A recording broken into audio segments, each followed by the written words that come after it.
Yes, that's right, guys.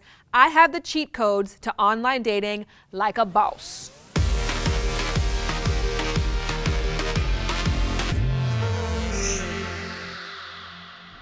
There are 2 reasons that anybody dates online. Number 1, to find their ideal match. And number 2, to collect ridiculous stories to talk about with their friends later. If you are a person who has struggled with number 1, but number 2 you've mastered to the point you could write a hilarious coffee table book, then I made this video for you. My first and most important tip is to create an internal job posting. Go on a website, get a template, and do just that. What are the qualifications? What are the hard skills? What are the soft skills? Knowing this will help you to choose the right app and to be able to disqualify the absolutely hell no candidates before they even apply.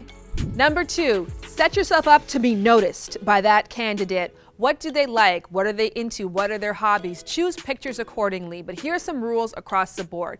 Do not use professional photos. It looks cheesy and canned and not authentic, but you should choose a photo that's a close-up making eye contact. If you want to find some tips, go to a magazine stand, see what jumps out at you, what colors, what smiles. Use those tips for that first photo. Number 3, have an opening line. Know what it is that you're looking for out of your candidates. Are you looking for intelligence, humor, irreverence? Form that question accordingly. Now, my personal question that I used to ask is, if a shark and a bear got into a death match, who would win and why? Now that shows me humor, shows me intelligence and creative thinking, and that allowed me to know whether or not this person was worth going through a long texting conversation with. So form your question based on your criteria and then shoot.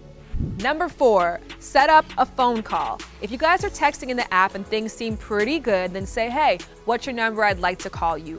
Does their humor translate? Do you like your voice? If the answer is no, dip and you saved yourself some time. If the answer is yes, now is the time to set up the first date.